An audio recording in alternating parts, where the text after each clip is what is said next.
The calibration strip on the wall recorder had settled flat all morning, a narrow band of pale film under the status glass. At 08:13, it lifted at one corner. Not much, less than a fingernail. It lay flat again, then lifted once more, as if the adhesive had changed its mind. Lena Vale looked at it before she looked at the console. The strip mattered because it was not supposed to move unless pressure in the chamber changed, and pressure in chamber 9 had not changed in 6 years. She kept one hand on the back of her chair and leaned in close enough to see the timestamp line crawling across the monitor. 08:13:07. A delay appeared in the waveform render. One thin blank line between incoming analysis blocks. Then the system corrected itself and continued. Lena did not call anyone immediately. She pressed 2 fingers against the desk, steadying herself while she read the chamber feed twice. Pressure stable. Temperature stable. Temperature stable. Internal seals green. Contact mics active. Vibration lattice nominal. Behind her a page turned. Aaron Sato sat at the side table with a printed maintenance checklist, not because he liked paper, but because he trusted it when machines began to smooth over their own mistakes. He finished the line he was reading, set the sheet down square with the table edge, and stood. He crossed the room without hurry. Lena shifted aside enough for him to see the screen. He did not ask what was wrong. She pointed to the render delay, then to the archive reference in the upper corner. Entry 917, she said. Aaron looked at the duration field. His face did not change. He rested one knuckle beside the keyboard and checked the previous checksum log. Yesterday? He asked. 4 minutes, 12 seconds. He read the current line. 4 minutes, 19. Lena nodded once. The station around them continued in its usual way. Air moved softly through the ceiling vents. Somewhere farther down the corridor, a service trolley passed over a seam in the floor and clicked twice. A white indicator light above the inner hatch pulsed every 5 seconds. Nothing in the room suggested urgency. That was why the 7-second increase felt wrong enough to matter. Aaron pulled the second chair closer but did not sit. He read through the auto audit, then opened the original ingest report from 6 years earlier. Recovered source, chamber 9, lower resonance wall, third sweep after dust purge. Classification, incidental structural response. Stability index, fixed. Growth expectation, none. Lena reached past him and enlarged the waveform. At first glance it looked ordinary. Long, low sections. A few clustered peaks. A fading tail. The kind of entry junior staff misfiled as noise until someone with patience sat with it and realized that noise usually meant something no one had learned to name yet. The archive had been built on that principle. Every sound the station could recover from the abandoned lattice below every tap, through frozen support ribs, every gas shift under cracked ceramic, every faint patterned echo inside the buried chambers was cataloged, cleaned, tagged, and stored. Most entries stayed dead, some turned useful. A few turned out to be maps once the right mind listened. 917 had never been useful. It had only been precise. A repeating rise and fall buried inside contact noise, too regular to ignore, too thin to assign meaning. Lena had preserved it years ago because she disliked confident disposal. Now it was longer. Aaron checked the raw file. Then he checked the mirror. Then the cold backup. The duration matched in all 3 locations. He placed the printed checklist on Lena's desk, weighed one corner with her pen, and said, "Playback." She routed the sound to the room speaker, low volume first. What came out was almost nothing. A bed of faint grain. A soft drag, as if something rough moved over a distant surface. Then 3 hollow tones spaced far apart, each one carrying a metallic aftertaste through the speakers. Between the second and third tone there was a low wavering thread, too shaped to be interference, too quiet to catch on a first listen. The final seconds were new. Lena could tell before the display confirmed it. The tail did not fade where memory expected it to. It remained present, thin as breath on glass, and then bent upward into a contour she had never heard in the file before. Aaron listened without moving. When it ended, he played it again. Second pass, louder. The room seemed to shrink around the sound, not because it was frightening, because repetition gave it edges. The wavering thread was not random. It stepped, not by pitch exactly, by interval, as if it were feeling for a pattern and failing cleanly each time. Lena sat down. Aaron lowered the volume and checked the chamber clock against station master time. No drift. He checked the sensor chain. No interruption. He checked whether any restoration routine had touched the file overnight. No process call. No human access. Lena opened the annotation history. Her own notes from 5 years ago appeared in the margin. Possible responsive geometry. Do not compress further. She remembered writing that at 03:10 after 14 hours of sorting a collapsed block of resonance debris. She had forgotten the phrasing. Aaron noticed the line and glanced at her. You thought it could answer structure, he said. I thought the wall profile was answering load. Which is different. Yes. He slid the chair back with one foot and finally sat. He did not lean. He read like a man measuring the speed of a leak. Lena ran a spectral separation and isolated the new tail. The software broke it into false colors across the screen. Most of the added seconds sat in the same frequency floor as the old file. One narrow band climbed above it in a measured slope. Aaron watched the slope for a moment, then looked toward the wall recorder. The corner of the calibration strip had lifted again. This time it stayed lifted. He stood, crossed the recorder, and pressed a thumb lightly against the housing. The strip settled under the glass, then rose once more after he stepped back. Not chamber pressure, he said. Lena did not answer. She had found a pattern window and was testing alignment against the original entry. The new section was not appended noise. It had attached itself to an existing interval inside the file, matching phase in a way no random corruption would manage. It was as if the entry had found a seam in its own body and extended there. Aaron returned to the desk. Storage defect? No. She zoomed further in. If this were damage, it would smear. This is coherent. He looked at the rendered seam where old and new met. Can we prove the new section came from the source and not the archive? Maybe. Maybe today. Lena ignored the edge in that and opened a live pull from Chamber 9.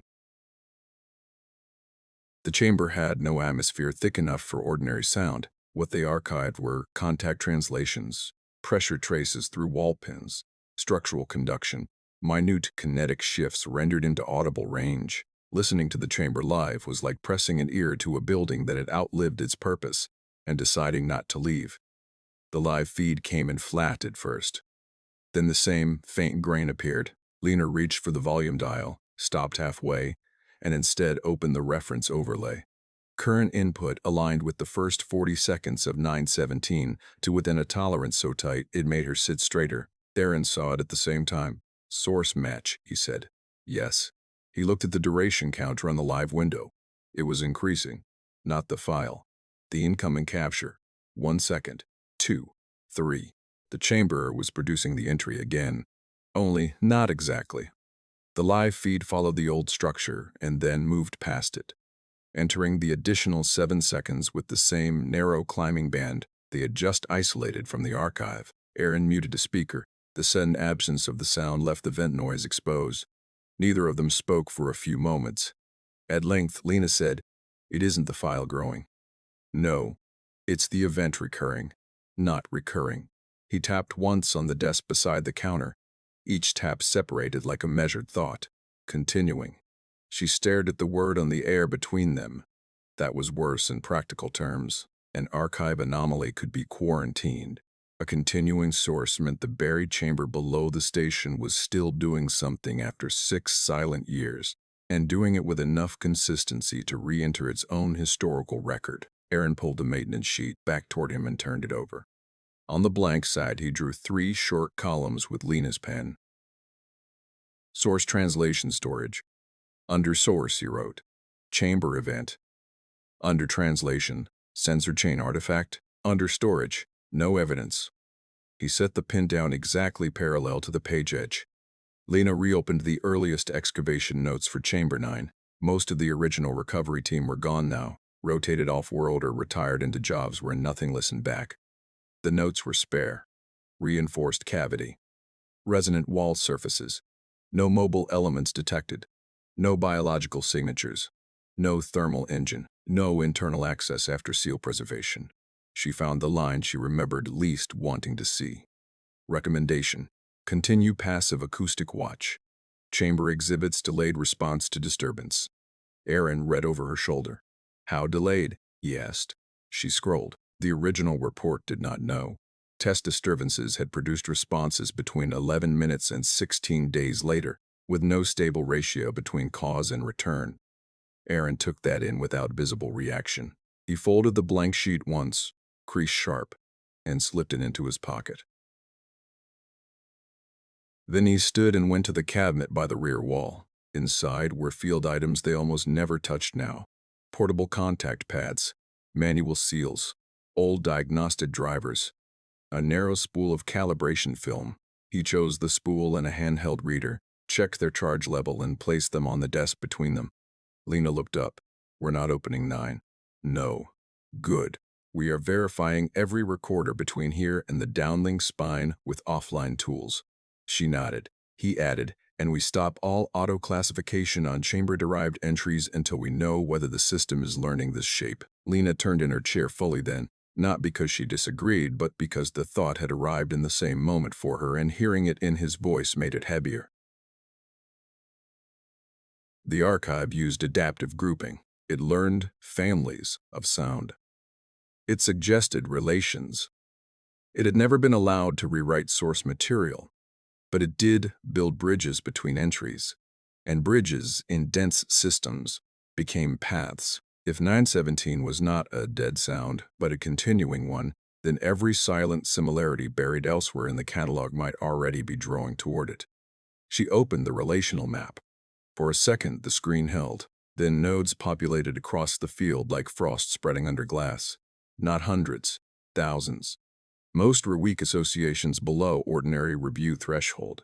Fragments, partial tails, unresolved floor noise, entries nobody had linked because none of them had been long enough to matter alone. Aaron braced a hand on the desk and read the growing web. The room stayed very quiet. The speaker was muted, but Lena could still feel the shape of the sound in memory. 3 hollow tones. The fine wavering thread. The tail that did not end where it should. She selected the oldest weekly linked entry in the graph. Date: 19 years before station construction, recovered from remote survey probes during the first pass over the ice basin below. Duration: 11 seconds. A notation sat beside it from a dead survey engine. Unclassified repeating structure. Retain raw. Aaron looked at the date, then at the live counter still moving in the corner of the other screen. Lena.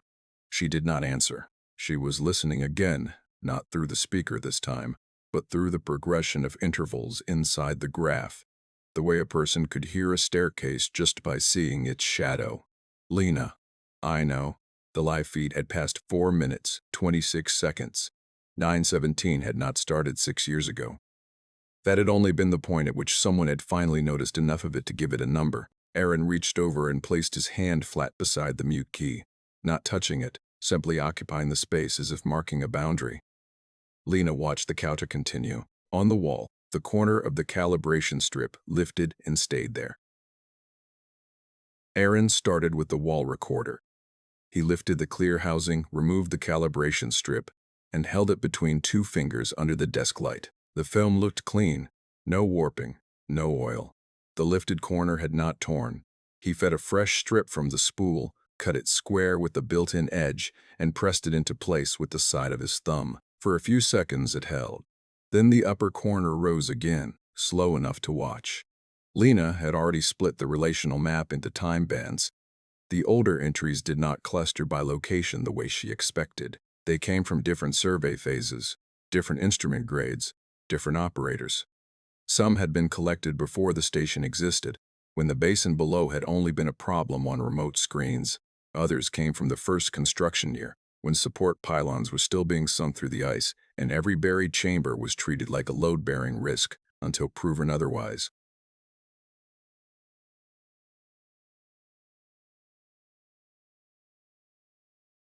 The linked fragments were separated by decades. What connected them was not place, not even exactly shape. It was sequence, a partial rise, a missing interval, 3 tones, a thread between them, then absence. The archive had been holding pieces of the same pattern all along, only too far apart to call it a pattern until one entry remained long enough to pull the rest toward it. She opened a side window and stacked 12 fragments in order of internal similarity.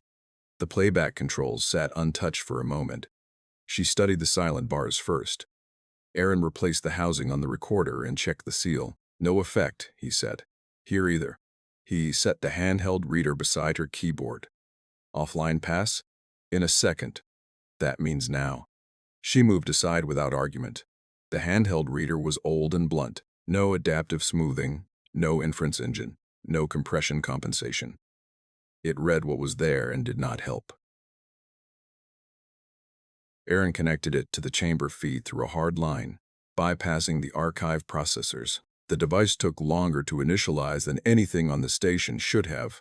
It displayed text in a plain block font Lena had last seen during training. Input, stable, translation, Astival. He left the live feed muted and waited for the first minute to load. Lena watched him from her chair by the side console, one foot tucked back under the rum, hands still. The reader finished buffering and displayed duration, 0431, 434, 3433. Aaron did not look at her. Independent growth. Lena turned back to her map. Yes. No one said the other part out loud. If the old device saw the same increasing event, then nothing in the current archive software was manufacturing it. Chamber 9 was continuing to produce a structure that matched fragments found across 19 years of recordings. The station clock moved to 0841. By habit, Lena reached for the ceramic tag clipped near the monitor, a little white marker used to flag entries for review, and then stopped. Flagging implied scale. This was already past that. She set the tag down and instead opened the station's passive watch log. 3 unscheduled anomalies in Chamber 9 over 6 years. One had been written off as thermal settling during a coolant realignment on Deck C. One had been assigned to pylon stress redistribution after an exterior maintenance walk. The last had not been assigned at all. It carried only an observation line from a night operator who transferred out 3 months later. Recorder hesitation during 9 series sweep. Resolved before manual inspection. Lena checked the timestamp. 2 years ago. She cross-referenced the hesitation window against the fragments now clustering on her map. A weak match surfaced almost at once. 6 seconds. Too thin to classify then, buried in a batch of structural scrape. She leaned back, not far, just enough to let the screen sit at a different angle. Aaron noticed. How bad? Not new. He absorbed that. How consistent. More than I want. He took the chair across from her and sat with the old reader between them. The handheld display continued counting upward, plain and calm. 4449. 4050. Lena selected the 2-year-old fragment and aligned it against the live feed. The fit was exact for 42 seconds.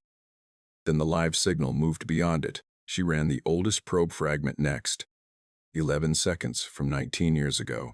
The live structure crossed it too, not at the beginning but deep inside the rising band, as if the probe had once caught only a narrow section of something already underway.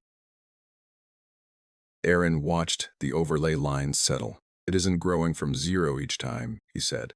No, it's being sampled. Yes. He rested both hands on his knees and looked at the muted speaker. Lena knew that posture. It meant his thinking had left the room and gone down the station through routes, seals, access points, maintenance histories, everything solid enough to test. Then the chamber isn't making a new sound every few years, he said. We're hearing different sections of one long event. Lena kept her eyes on the live counter. 305 the Risserie, or one event that repeats on a scale we haven't measured yet. He gave that the half second it deserved. You don't believe that? No. Neither do I. The station intercom clicked once. Neither of them moved. No voice followed. Somewhere else on the deck, an automatic door opened and closed. Air pressure shifted by a fraction. The new calibration strip stayed in place now. which bothered Lena more than when it had lifted. A wrong thing that stopped being wrong at the moment you began watching it had poor manners. She unmuted the feed. The room filled again with the same low grain and spaced tones. But now there was more of the thread. Enough to hear its behavior. It did not drift. It tested. Each rise ended a little short of resolution, then resumed from a slightly different angle. Aaron crossed to the speaker and reduced the volume until it became barely present. "There," Lena said. "What?" The gap after the second tone. He froze his hand on the dial. She pointed to the spectral window. The silent gap was not empty. Under the translation floor sat a pulse too low for the ordinary render to emphasize. It repeated at long intervals, not rhythmically. Measured but not rhythmic. Aaron came back to the screen. "Could be load response." It could. "But you don't think so?" "No." "Why?" "Why?" Lena enlarged the gap and overlaid chamber temperature drift, pylon strain logs, and station orbital correction records from the previous 6 hours. Nothing tracked the pulses. No external adjustment lined up. No interior machinery passed through the right cycle. The pulses arrived with the indifference of a process using some clock other than the station's.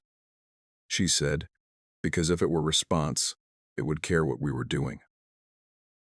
Aaron read the graph once, then once more.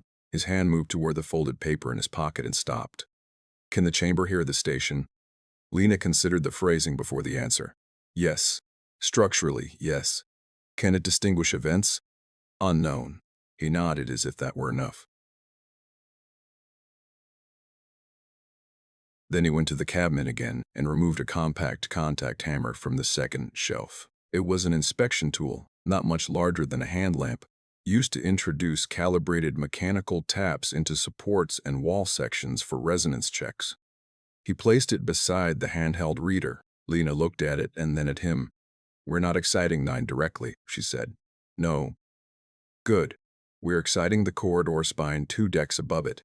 That still couples." "Not strongly. That depends on the path." "It does." He left the hammer where it was and returned to the desk. He did not touch the controls yet. We need a cause test before operations sees a growing event in a muted chamber and decides to put their own tools on it. Lena knew he was right. She disliked that he was right with such economy. She opened the routing map for the station's lower structure. Chamber 9 sat beneath a sealed transit segment no one used anymore, boxed in by old reinforcement ribs and a thermal buffer shell. The nearest accessible contact point was a maintenance spine on Deck K, 2 levels above and offset by 9 meters. A test there would not touch the chamber directly. It would move through supports, joints, and dead metal before any energy reached the buried cavity.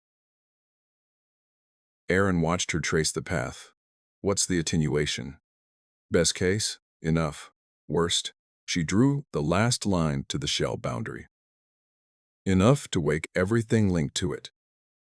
He accepted that too. Lena saved the route plan without sending it anywhere. Then she isolated the pulses again and compared them to the spaced tones. The intervals between one class and the other did not divide evenly, but they leaned toward relation. Not melody, not code in any simple sense, more like 2 processes crossing each other without sharing a vocabulary.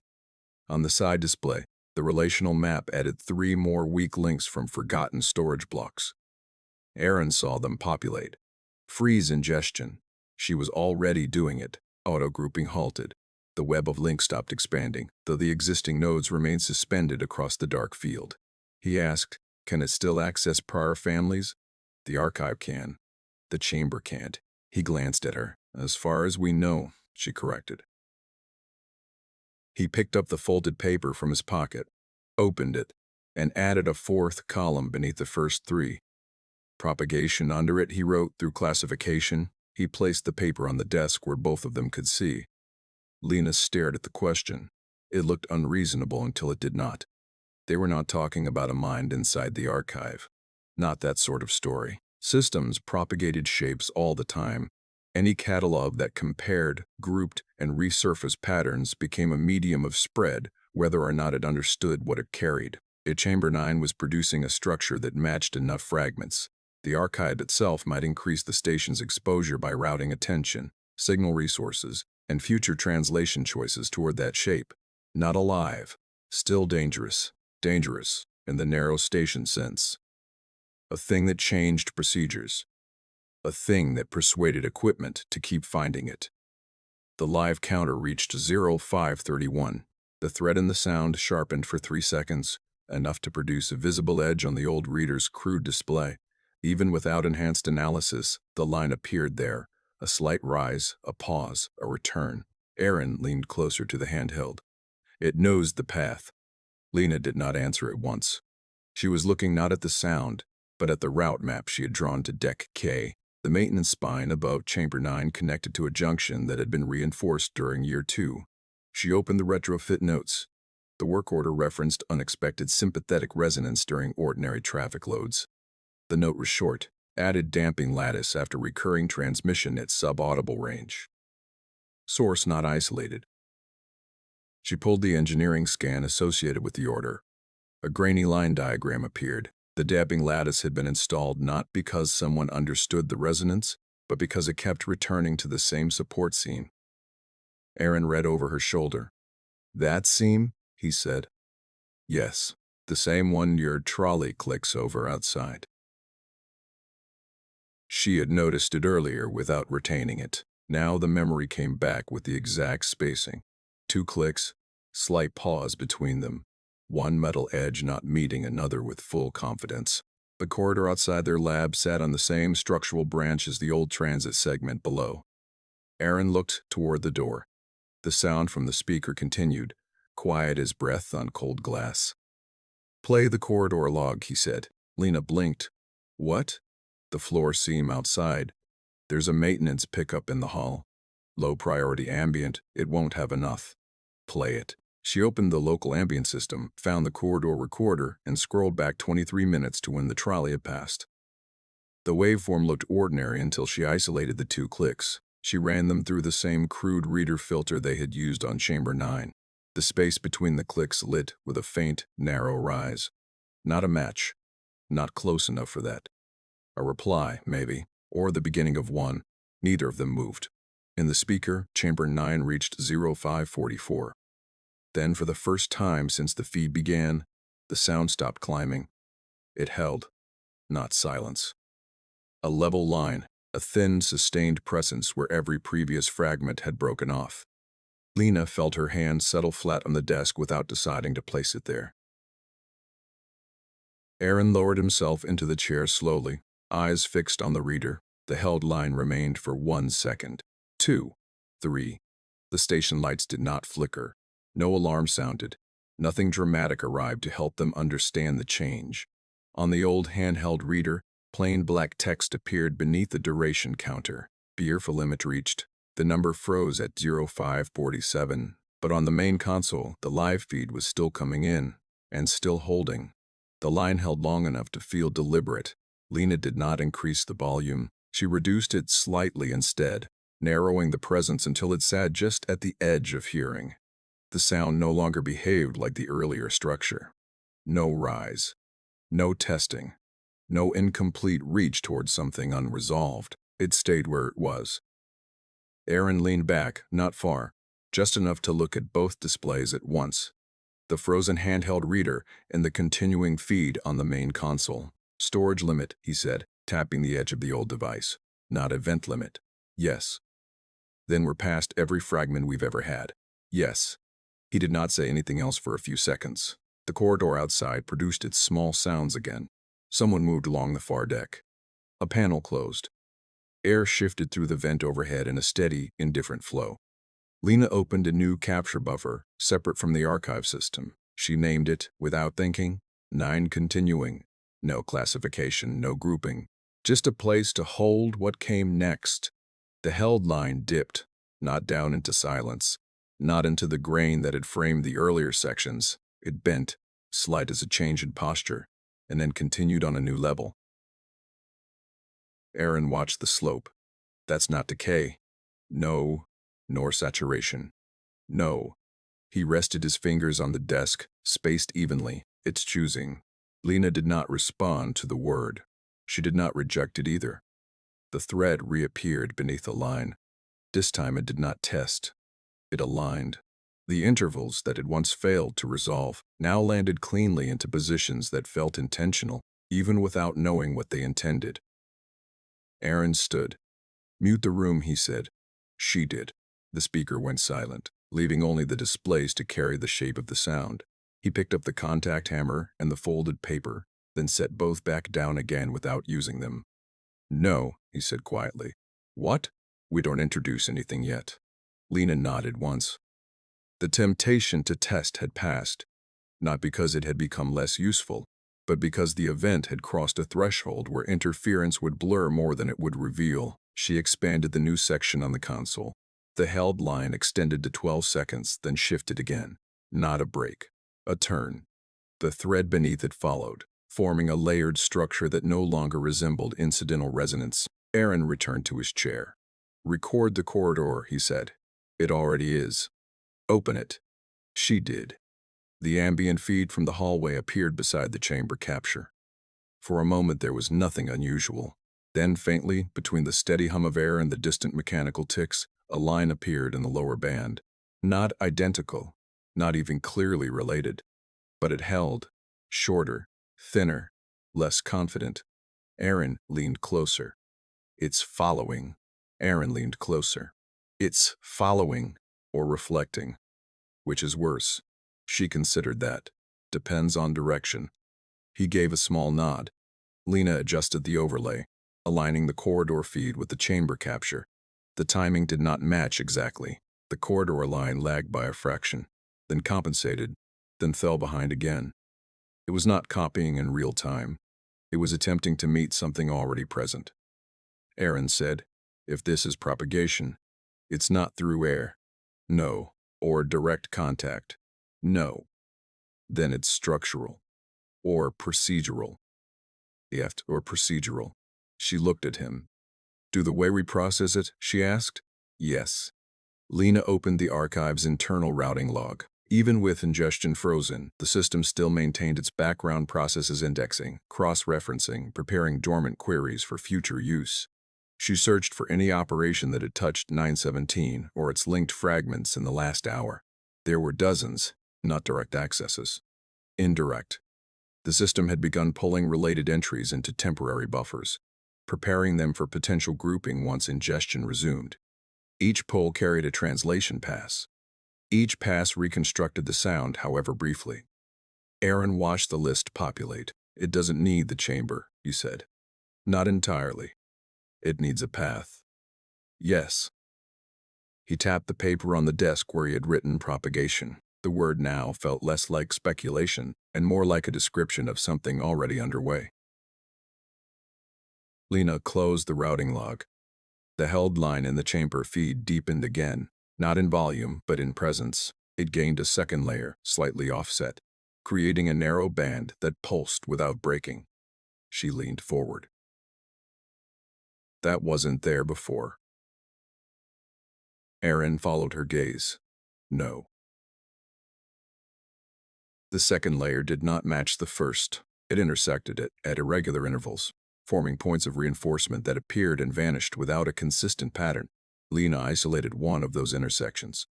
For a fraction of a second, the waveform stabilized into a shape she could almost recognize. Not a word, not a signal in any conventional sense. A structure. She zoomed further. The shape dissolved under magnification, breaking back into its constituent lines. Aaron watched her work. "You saw something." "Maybe." "What?"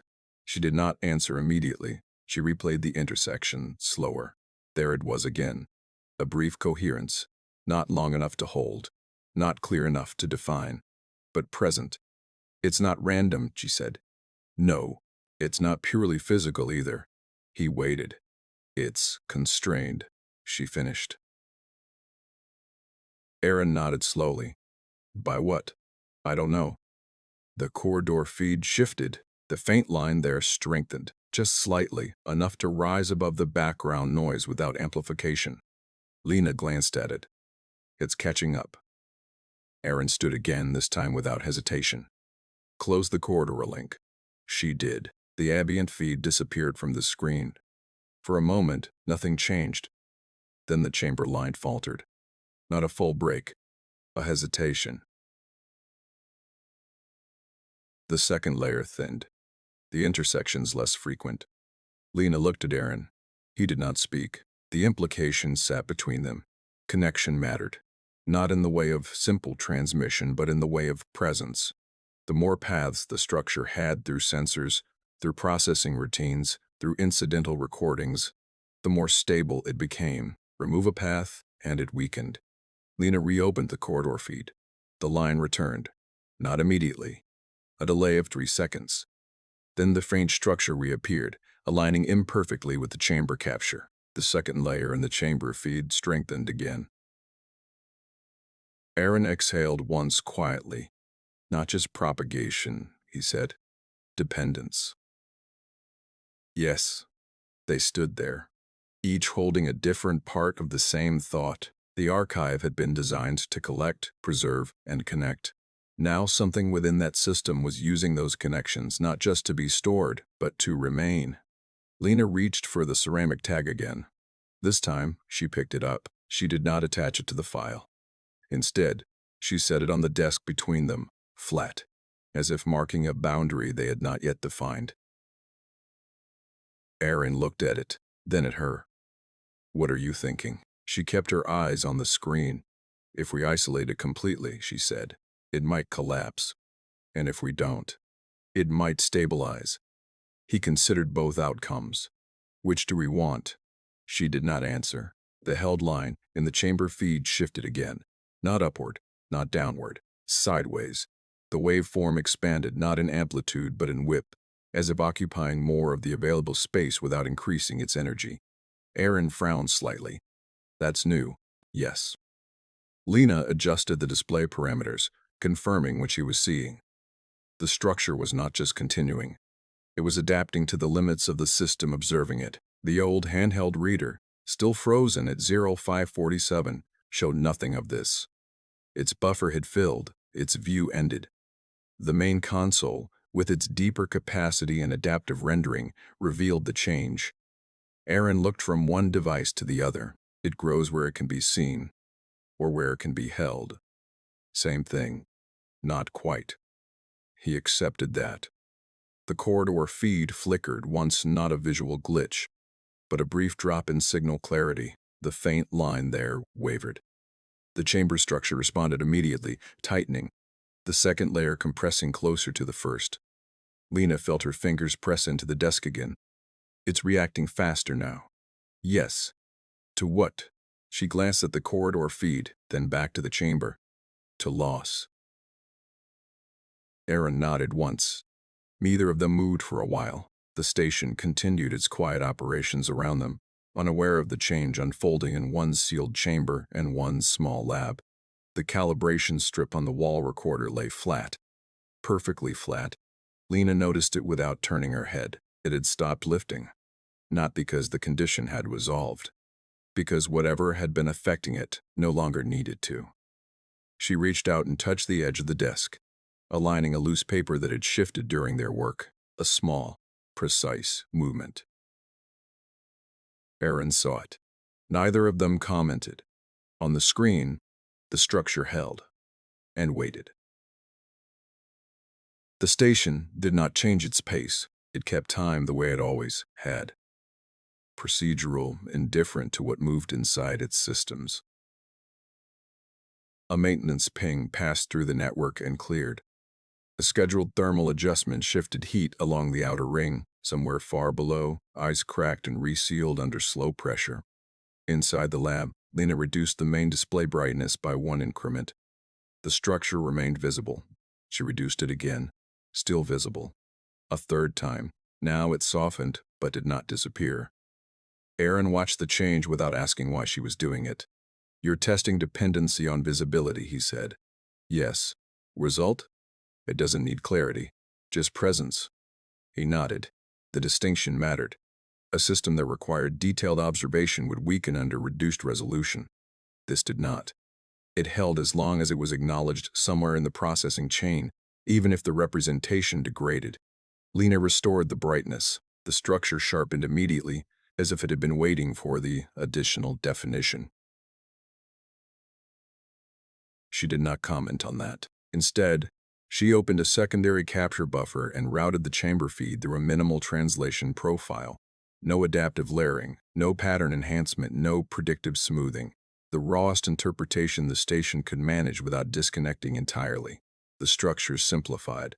The second layer thinned. The intersections became less frequent. Aaron leaned closer. That hurts it. Yes, but doesn't remove it. No. He considered the trade. Keep one feed clean, he said. Let the other degrade. Lena split the display. On the left, the full translation. On the right, the minimal pass. The difference was immediate and stable. The left feed held the layered structure, coherent enough to suggest form. The right feed reduced it to a faint line with occasional irregularities, still present but less defined. Aaron pointed to the left. This strengthens it. Then to the right.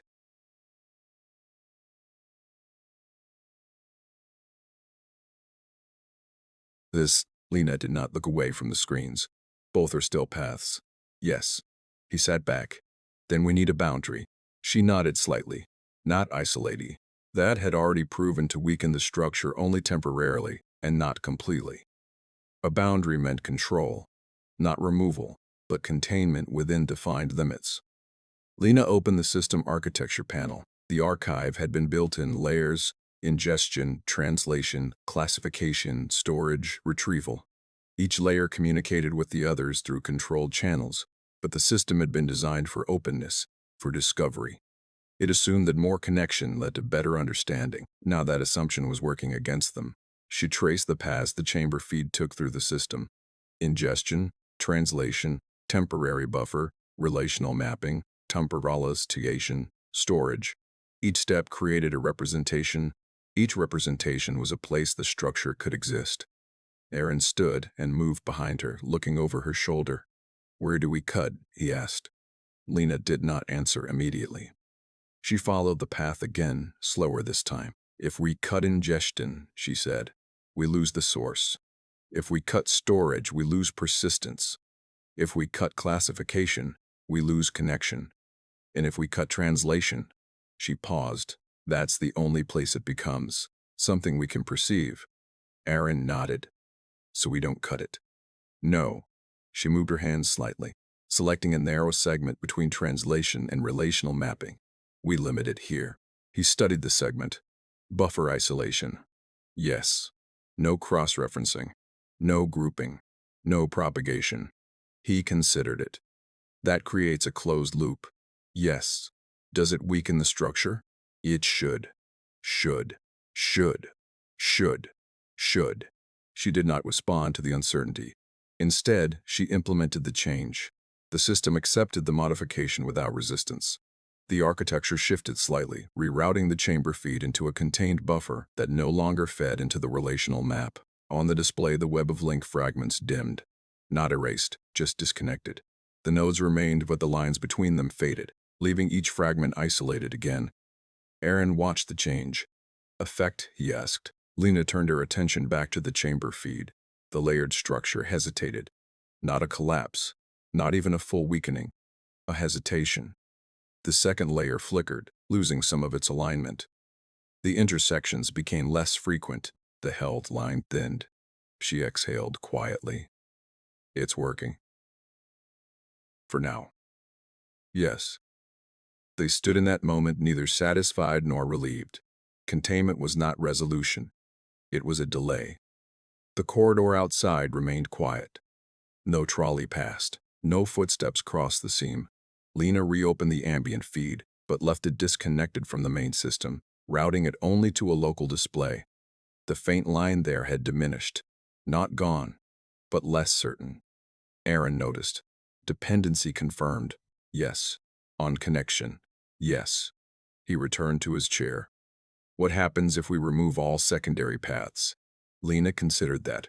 "If we isolate the chamber completely, No ambient feeds, no archive processes, no translation beyond minimal. It collapses, or it stabilizes at a lower complexity. He leaned forward, which is worse. She did not answer. The structure in the chamber feed shifted again, not in response to anything they had just done, but in its own pattern. The line dipped, then rose, forming a curve that had not appeared before. Lena adjusted the display. That's new. Aaron stood again. Show me. She zoomed in. The curve resolved into a sequence of small, precise steps. Not random, not testing, constructing. Aaron's expression did not change, but his posture did. He leaned slightly forward, as if trying to reduce the distance between himself and the screen. It's building something. Lena did not confirm that, but she did not deny it either. The steps repeated, forming a pattern that extended over several seconds before dissolving back into the held line. Aaron straightened. That wasn't in any fragment. No, it's beyond the sampled sections. Yes. He looked at the isolated relational map, now dim and disconnected. Then we're seeing something new. Lena nodded. The structure had moved beyond the boundaries of its previous existence. Not just continuing, expanding, within the limits of the system observing it. Aaron glanced at the architecture panel. Buffer isolation isn't enough. No, it slows it, yes, but it doesn't stop it. No. He picked up the contact hammer again, this time holding it without setting it down. We need a physical test. Lena turned to him. Not to provoke it, he said. To measure response. She considered the risk. If it reacts, it already is. She knew that. Still, she hesitated. Not from fear. From precision. Every action now had consequence. Every input could become part of the structure. Aaron waited. He did not push. After a moment, Lena nodded. Deck K, she said. He moved toward the door. She stopped him. Not yet. He paused. Reset the baseline first. He returned to the desk. Lena opened a new capture window, isolated from all others, and began recording the chamber feed in its current state. No translation enhancements. No relational mapping. Just raw presence. She let it run for 30 seconds, then 60. The structure held, stable within the isolated buffer. She marked the endpoint. Now we test. Aaron nodded. He picked up the contact hammer and stepped out into the corridor. The door closed behind him with a soft, final click. Lena watched the chamber feed. The line remained steady. No immediate change. She opened the corridor display, still isolated. Aaron appeared in the frame, moving with the same measured pace he always used. He stopped at the floor seam, the one that clicked twice under the trolley. He knelt, placing the hammer lightly against the metal. He did not strike immediately. He waited. Lena watched the chamber feed, still steady. Aaron tapped once. A small, precise impact. The sound did not reach her ears, but the corridor display registered it as a brief spike. The chamber feed responded, not instantly. A delay of 1 second. Then the line shifted. A small deviation. Not dramatic, but present. Lena leaned forward. Aaron tapped again. Same force. Same position. The chamber feed responded again. This time, the deviation aligned more closely with the input. Lena's fingers tightened slightly on the edge of the desk. It's learning the path, she said quietly. Aaron tapped a third time. The chamber feed changed immediately. No delay. The deviation matched the input pattern. Not perfectly, but closely enough. Aaron stood. He did not tap again. He looked at the seam for a moment, then turned and walked back toward the lab. Lena closed the corridor display before he entered. When he stepped inside, he set the hammer down on the desk without a word. They both looked at the chamber feed. The structure had changed, not just in response to the taps. It had incorporated them.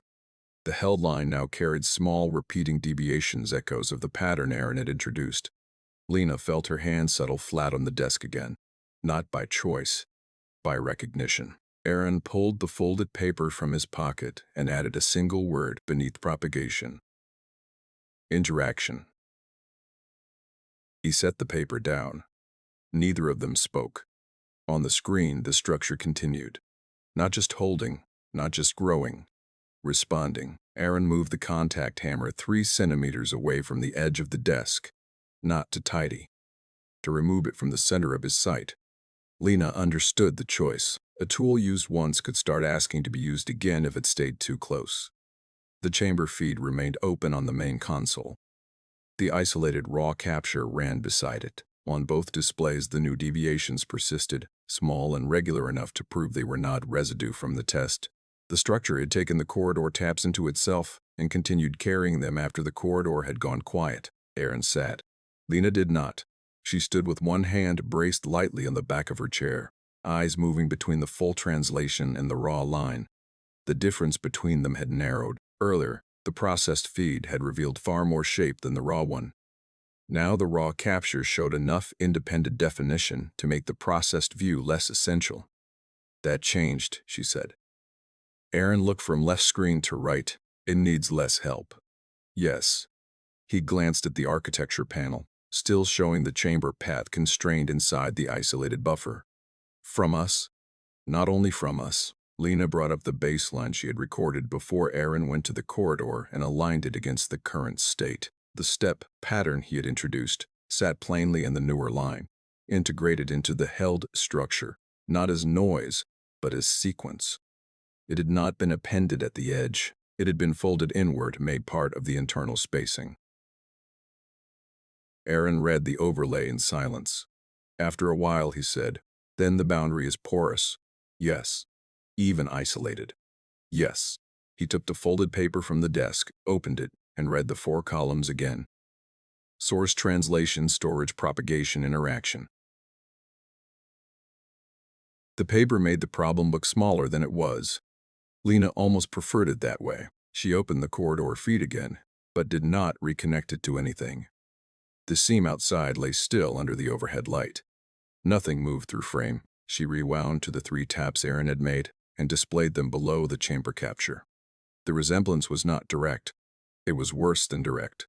The chamber had abstracted the taps, kept the interval logic, discarded the impact texture. The metal strike, the brief ringing edge, the corridor's hollow body, all of that was gone. What remained was timing. Aaron noticed what she was isolating. So it isn't hearing sound. No. It's hearing relation. Yes. He said nothing for a few seconds. Then, can we starve it? Lena leaned down and muted the chamber display tones entirely, even the system confirmation clicks from the interface. The room lost another small layer of activity. Of signal? She asked. Of pattern. She thought about that, not reduction of input, reduction of usable structure. The archive existed to preserve distinctions, connect resemblances, and hold sequences steady long enough for people to notice them. To starve the chamber event to pattern would mean refusing it those conditions. She opened the translation settings again. What if we randomize the render? She said. Not the source.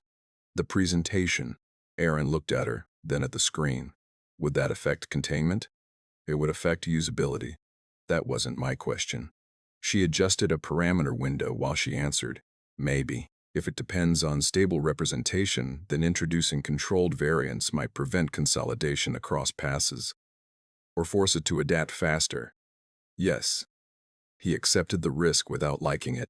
Lena set up a parallel view, one feed stable and minimal, the other feed translated under deliberate microvariation. Slight timing jitter in the display refresh, rotating phase windows, non-persistent spectral coloring, enough to break visual and structural continuity in the representation without altering the raw input. The altered feed came online. Immediately the familiar structure lost its clean edges. The held line roughened. The inherited tap pattern blurred at its corners. The secondary layer failed to align in the same place twice. Aaron watched for 10 seconds. 20. 30. The stable, minimal feed continued showing the chamber event intact. The variable render refused to let it settle into one visible form. Result? He asked. Lena checked the internal comparison load. No new cross-consistency. No reinforcement across the variable pass. That's good. Yes. But, she glanced at him. It remains stable in the minimal channel, so we haven't starved it. We've only stopped feeding one side of it. Yes. Aaron stood and went to the cabinet once more. This time, he took out a thin pack of manual isolation tabs used during old sensor maintenance. Small ceramic-backed inserts. Crude. Reliable. You placed them where software was too accommodating. He set them beside the hammer. Then we reduced the channels again. Then I looked at the tabs, then back at the live chamber line. If we go down to one observation path, it weakens, or compresses. Yes. Or disappears from us while continuing below. He folded his arms loosely. That's already possible. She did not argue. The station clock moved to 0917. Morning shift on the upper ring would be well into ordinary tasks by now. Inventory reconciliation. Exterior thermal review. 2 meetings. Lena had declined the previous day because Chamber 9 had been boring then. Somewhere in the station, someone would soon request access to the archive map and notice that classification on a lower chamber was frozen, not immediately, but soon enough. Aaron seemed to be following the same thought. How long before someone else sees the lock? He asked. Depends who's looking. That's not an answer. 40 minutes, maybe less. He nodded once. Then we decide before they ask. Lena said at last. On the screen, the structure bent slightly and settled into a new held level. The old probe fragment from 19 years earlier still hovered in one corner of her mind. The dead survey engine had kept 11 seconds of it because it was repeating. Nothing more. No one had known they were seeing a small, exposed section of something that did not fit inside their recording window. All those years, different instruments, different crews, different names written in the margins, and underneath them the same thing finding partial ways in. She opened the oldest fragment again and aligned its internal interval spacing against the sequence Aaron's corridor taps had introduced, not because she expected a match, because she needed to know whether the chamber had ever learned from human contact before. The result appeared in silence. At first it looked unrelated, then she narrowed the window and saw one short run of spacing appear in both. 4 intervals. Not identical, but close enough to suggest common adaptation. A structural answer shaped by the same type of input, separated by nearly 2 decades. Aaron watched her face more than the screen. What? She shared the overlay. He read it without moving. This has happened before. Yes. With survey contact? Likely. And no one noticed because the samples were too short. Yes. He sat down again, more slowly than before. That changed the scale of the problem. Not immediate danger, not catastrophe, something quieter. A buried chamber that did not simply emit strange structure, but retained aspects of how it had been touched and returned to them later in altered form. Aaron's gaze moved to the hammer, then away from it. One more path, he said. Lena knew what he meant before he said it. The written record. He pointed to the folded paper on the desk, then to her open annotation window, then to the archive notes from years past. If stable relation is enough, he said. How different are text descriptions? She stared at him. It was an unpleasant question because it was plausible. Not that words would infect anything. She did not think that way. But writing fixed relation into durable form, if the chamber event exploited stable representation, then a precise textual account could become another place. It was consistently reconstructed by humans, by systems, by every later process that treated the description as a reliable map of the phenomenon. Lena closed the annotation pane.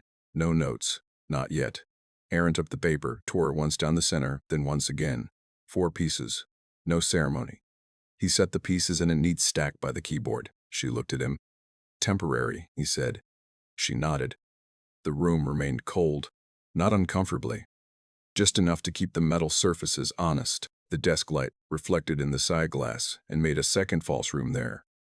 A dim version of their lab, where nothing moved unless they did. Lena went through the system logs and cut 3 more passive services from the isolated chamber buffer, heuristic preview generation, automatic anomaly thumbnailing, and scheduled low-priority mirror synthesis.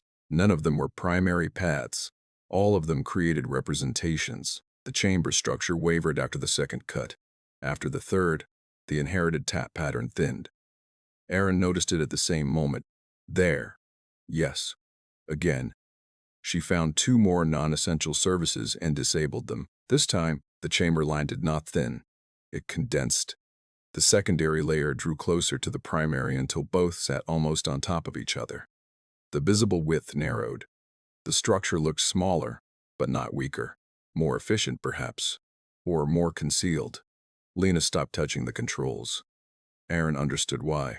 Limit reached. Probably, if we cut more, we may force it into the raw line only, which means we lose leverage. He exhaled once through his nose. Agreement, not relief.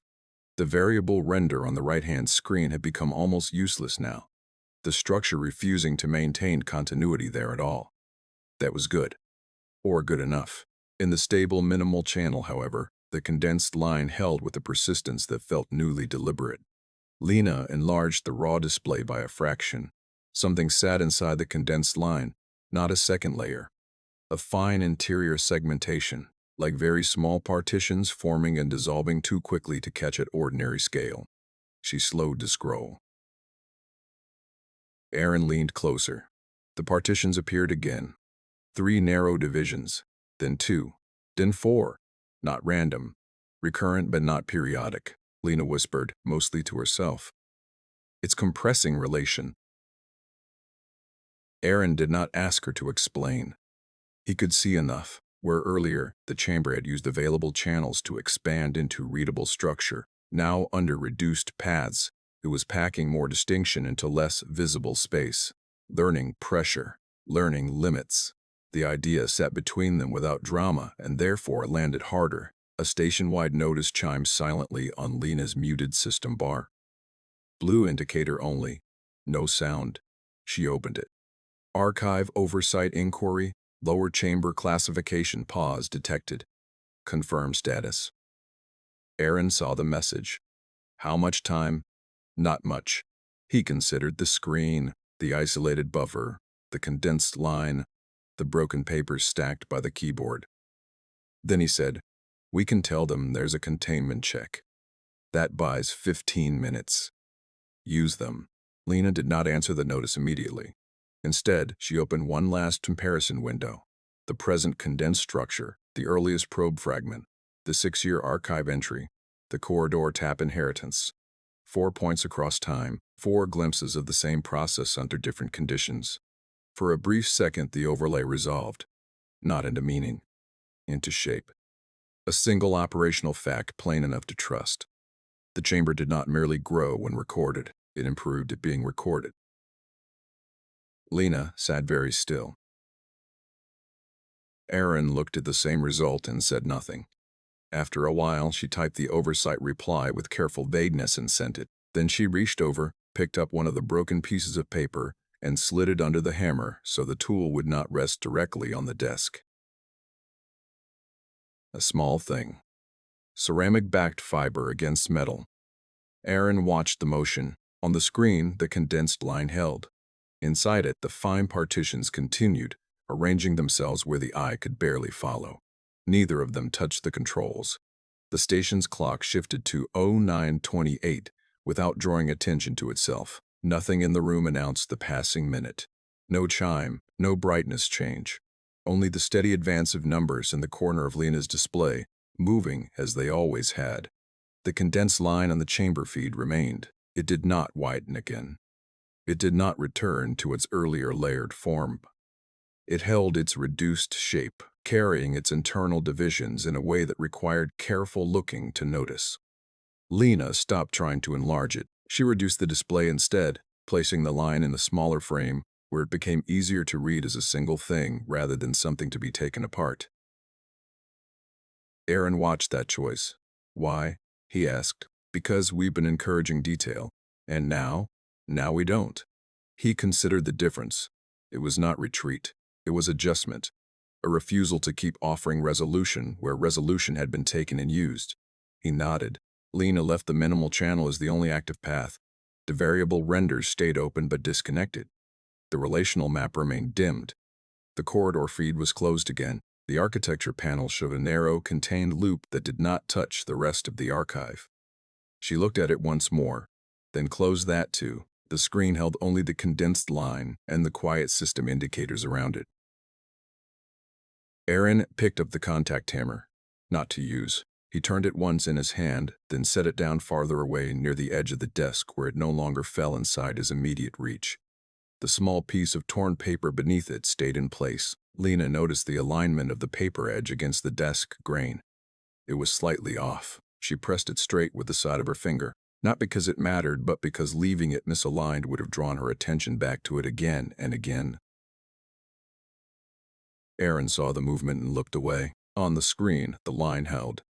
No visible change, no new layers, no expansion. It did not vanish either. Lena opened the system log without linking it to the chamber feed. She watched for indirect activity. Nothing new appeared. No background services attempted to reconnect. No preview generators restarted themselves. The earlier cuts held. Aaron moved his chair a fraction closer to the desk. State, he said. Contained, Lena answered. Stable? For now. He accepted the answer as it was given. They sat without speaking for a while. The station around them continued. A faint vibration passed through the floor, likely from a scheduled adjustment along the outer ring. The air vent above shifted tone by a small degree, then returned to its previous sound. A light on the far wall dimmed slightly and brightened again. None of it intersected the chamber feed. Lena reached for the annotation pane again. Her hand stopped before touching the key. Aaron watched. She lowered her hand. No record? He asked. Not yet. He did not argue. Writing would fix relation. It would describe what they had seen in a way that could be reconstructed later, replayed in someone else's mind, processed by systems designed to interpret language. It would be useful. It would also be another path. They left it unwritten. Lena opened the oversight message again, reread it, and closed it. No follow-up had arrived. That would change. Not immediately, but soon. Aaron stood and crossed to the wall recorder. The calibration strip lay flat. He pressed lightly on the housing, then released it. The strip did not lift. He looked at it for a moment longer, then returned to the desk. External indicators, he asked. None. He nodded. They had removed the visible symptoms, the moving strip, the corridor reflection, the expanding map. What remained was quieter, more contained, not necessarily less present. Lena adjusted her chair, settling into a position that did not lean toward the screen. The line remained visible without effort. That mattered. If it required attention to maintain clarity, attention itself would become part of the process. Now it did not. Aaron sat opposite her, hands resting on his knees, not touching the desk. Next step, he said. She did not answer immediately. There were options. Full isolation, disconnect the chamber entirely, remove all observation, gradual degradation, continue reducing paths until only the bare minimum remained. Reintegration, allow controlled reintroduction of system processes to observe how the structure responded. None of them solved the underlying condition. They only changed how it expressed. Lena looked at the line. It had not attempted to expand again. It had not attempted to rebuild the layers they had removed. It had accepted the boundary, or adapted to it. She said, "We hold." Aaron considered that. For how long? Until it changes. And if it doesn't, she looked at him. Then we've defined the limit. He nodded slowly. A definition was not a solution, but it was a start. The station clock moved to 0936. A second message appeared in Lena's system bar. Archive oversight, confirm containment parameters. She read it, did not open it. Aaron saw the notification. Answer, in a minute. He did not press. Lena reached for the keyboard, paused, then instead of typing, she reduced the display brightness by 1 increment. The line remained. She reduced it again. Still present. A third time. Now it was faint, but stable. She left it there. Aaron watched. Same test, he said. Yes. Same result, yes. He leaned back slightly. That's something. It was. Not dramatic, Not decisive, but something. Lena opened the message and typed a response. Containment established. Minimal observation active. No propagation detected. She read it once. Then removed the last sentence. Sent the message. Aaron noticed the change but did not comment. The line held. The internal divisions continued. Too fine to track without focus. Too stable to ignore completely. Lena closed the message pane. She did not reopen the relational map. She did not reconnect the corridor feed. She did not adjust the translation settings. She let the system remain as it was. Aaron stood once more and walked to the door. He paused with his hand near the control panel, not touching it, just there. Then he turned back. Do we tell them what it does? He asked. Lena looked at the line, at the way it held itself within the limits they had set, at the way it had taken input and changed, at the way it had improved under observation. She said, we tell them what we've done. And not what we think? She shook her head slightly. Not yet. He accepted that. He opened the door. The corridor outside looked the same as before. The seam in the floor sat quiet under the overhead light. No trolley passed. No footsteps approached. Aaron stepped out. The door closed behind him. Lena remained at the desk. The room felt larger without him. Though nothing had changed, she watched the line. Not closely, not searching for detail. Just enough to confirm it was still there. After a while, she reached out and adjusted the ceramic tag on the desk, turning it so its edge aligned with the keyboard. A small, precise movement. The kind that left no trace. On the screen, the line held. It did not grow. It did not fade. It remained. And waited.